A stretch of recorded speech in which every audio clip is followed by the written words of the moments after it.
اور چونکہ جب اس سے ہماری مذاکرات ہو رہی تھی تو انہیں کہا کہ یہ ملاکنڈ ڈویژن کا عوام کا مطالبہ ہے، اگر آپ لوگ یہ ہمیں دے دے تو پھر یہ جن لوگوں نے بندوق اٹھایا ہے میں ان کو کہوں گا اگر آپ نے نظام عدل کے لیے اٹھایا تو نظام عدل آ گیا. لیکن نظر یہ آ رہا ہے کہ صوفی محمد صاحب نے آپ کو ٹریپ کیا اور آپ ٹریپ میں آ گئے. نہیں بالکل ہم ٹریپ نہیں ہوئے. میں نے جس طریقے سے عرض کیا کہ یہ ملاکنڈ ڈویژن کا یہ ایک دفعہ ابھی تو ہم نے نہیں کیا، یہ تو 94 میں بھی ہوا تھا، یہ 99 میں بھی ہوا تھا، لیکن بدقسمتی سے وہاں امپلیمنٹ نہیں ہوا تھا. نہیں لیکن زاہد خان صاحب آپ کی بات درست ہے، لیکن سیریسنس نظر نہیں آ رہی. ایک طرف بنیر میں آپریشن ہو رہا ہے، آپ کو خود پتا ہے ہزاروں لوگ آپ کے دیر سے بھی نقل مکانی کر رہے ہیں، بنیر سے بھی. آپ کراچی میں 12 مئی کو ہڑتال کی کال دے رہے ہیں، یہ کیا سیریسنس ہے؟ دیکھیں جی، ہم نے کراچی میں جو ہڑتال کی کال دینی تھی، آپ کو پتا ہے کہ 12 مئی کو جو واقعہ کراچی میں ہوا تھا، جو کچھ ہوا تھا آپ کے سامنے تھا. ٹھیک ہے، اگر ہم نے کرنا تھا اسی کے لیے کرنا تھا. وہ بھی ابھی ہمارے جو وہاں صوبائی قائدین ہیں اس کو میرے خیال میں وہ کر رہے کینسل کر رہے. لیکن کینسل کر رہے ہیں میرے خیال میں. ابھی مجھے میرے آج بات تو نہیں ہوئی ہے لیکن کل تک میرے بات ہوئی ان کے. آج ابھی جرگہ بلایا تھا، ابھی شام کو جرگہ ان کا ہو رہا تھا جو ایک جرگہ پختون کا بنا ہوئے. دیکھیے میں ایک بات بتانا چاہتا ہوں، جو ہمارے ساتھ جو کچھ ہو رہا ہے، جو ہم لوگ یہاں پہ ہے جو فیس کر رہے، اس کا یہ مطلب نہیں ہے کہ نظام عدل ہم نے کسی کے ساتھ یہ معاہدہ کیا تھا کہ وہ ہمیں امن لائے گا. یہ کنفیوز کی جا رہی ہے بات. اچھا، ایسا نہیں ہے. ہمیں صرف مولانا صفی احمد سے یہ وعدہ کیا تھا کہ ہم نظام عدل نافذ کریں گے، اور یہ ہم نے نہیں کیا تھا. یہ 99 میں بھی ہوا تھا. مہتاب عباسی چیف منسٹر تھا، وزیر اعظم میاں نواز شریف تھے، بی بی اللہ بخشے وہ 94 میں چیف منسٹر تھی، آفتاب شیرپاؤ چیف منسٹر تھا. تو یہ ہوا تھا. ہم نے اسی کے اندر تھوڑا سا امینڈمنٹ کر کے اس کو کرنا ہے. ہم نے ہر صورت میں ایک میں بات واضح کرنا چاہتا ہوں، ابھی بھی میرے ان سے بات ہوتے ہمارے صوفی ابھی بھی آپ صوفی محمد صاحب کے راستے میں؟ بالکل، ابھی بھی صوفی محمد صاحب کی ابھی بھی اس کا بندہ میرے ساتھ ایک چینل پہ تھا اور اس نے کہا تھا یہ غلط فہمیاں دور ہو جائے گی. دیکھیں ہمیں وہ امن میں سپورٹ کر رہے ہیں، آج بھی وہ ہمارے ساتھ امن میں کھڑا ہے. اور وہ چونکہ خود اس نے نہ بندوق اٹھایا ہے نہ ان کی جو ساتھی ہے ان نے بندوق اٹھایا. جن لوگوں نے اٹھایا ہے ابھی وہ فیس کرے گا. جس طرح آپ نے کہا کہ ہمارے چیف منسٹر نے کہا کہ وہاں پہ جو حالات ہے، ہم دیکھیں ہم نے اپنے جو ہمارا بس میں تھا ہم نے وہ کر دیا. اب اگر اس کے بعد کوئی بندوق اٹھا رہا ہے اور بندوق لے کے جا رہا ہے پھر ہم ان سے سختی سے نمٹیں گے. اچھا فوزیہ وہاب صاحبہ، زاہد خان صاحب کی امید ابھی تک قائم ہے، یہ ابھی تک رابطے میں ہے تحریک نفاذ شریعتی محمدی کے رابطے میں ہیں، یہ کہہ رہے ہیں کہ ابھی تک ہمارا معاہدہ قائم ہے، نفاذ عدل ضرور نافذ ہوگا. آپ کا کیا خیال ہے اس پہ؟ ابھی جو صورتحال سامنے آ رہی ہے اور جس طریقے سے بنیر میں ان لوگوں نے کارروائی کی ہے طالبان نے، اور دیر میں جو کچھ ہوا ہے، تو مجھے ایک تاریخ کا ایک واقعہ یاد آتا ہے، جنگ صفین. عمر بن العاص انہوں نے بھی ایسے ہی کچھ حضرت علی کے ساتھ کیا تھا. ڈسیٹ اور ڈسیپشن مجھے اس میں زیادہ نظر آتا ہے. اینڈ ایک کوشش کی گئی ہے. دیکھیے یہ بھی ایک لبرل ڈیموکریٹک پارٹی، ہم بھی ایک لبرل ڈیموکریٹک پارٹی ہیں، اور ہم نے اپنے جتنے بھی اصول ہیں جو ہم جس بنیاد پر ہم نے الیکشن جیتا تھا ان سب کو پیچھے کیا، اور ایک ہی مقصد تھا وہ کہ علاقے میں امن قائم کیا جائے.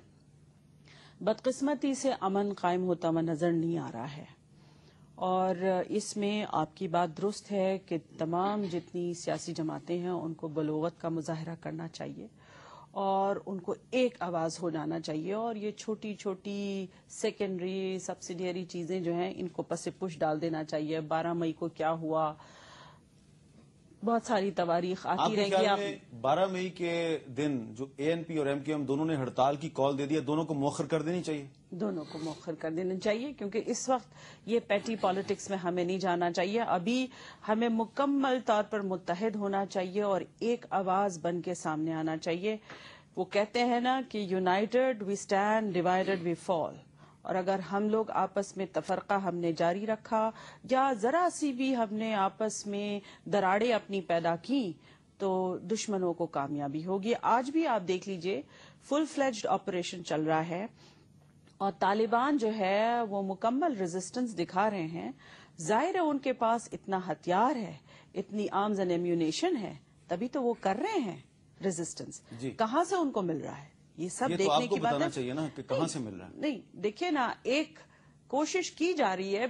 میں 1997 میں میں نے پہلی دفعہ یہ خبر پڑھی تھی کہ جی اس علاقے میں ایک تبدیلی ہونے جا رہی ہے. ٹھیک ہے, یہ امریکی تھنک ٹینکس جو ہیں وہ مستقل لکھتے رہتے تھے. آج 12 سال گزر گئے اس پہلی خبر کو. اس کے بعد متواتر خبریں آ رہی ہیں اور اس کا مقصد یہ ہے کہ ہمارے لوگوں کے اندر ایک ڈی مورلائزیشن والی کیفیت پیدا ہو جائے اور ہمارے اندر جو امید کی کرن ہے یا جو ہماری لگاؤ ہے وہ ختم ہو جائے.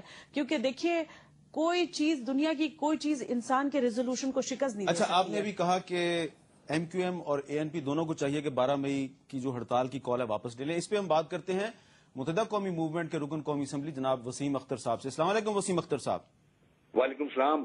ہم بات کریں جی سینیٹر زاہد خان صاحب سے جو اے این پی کے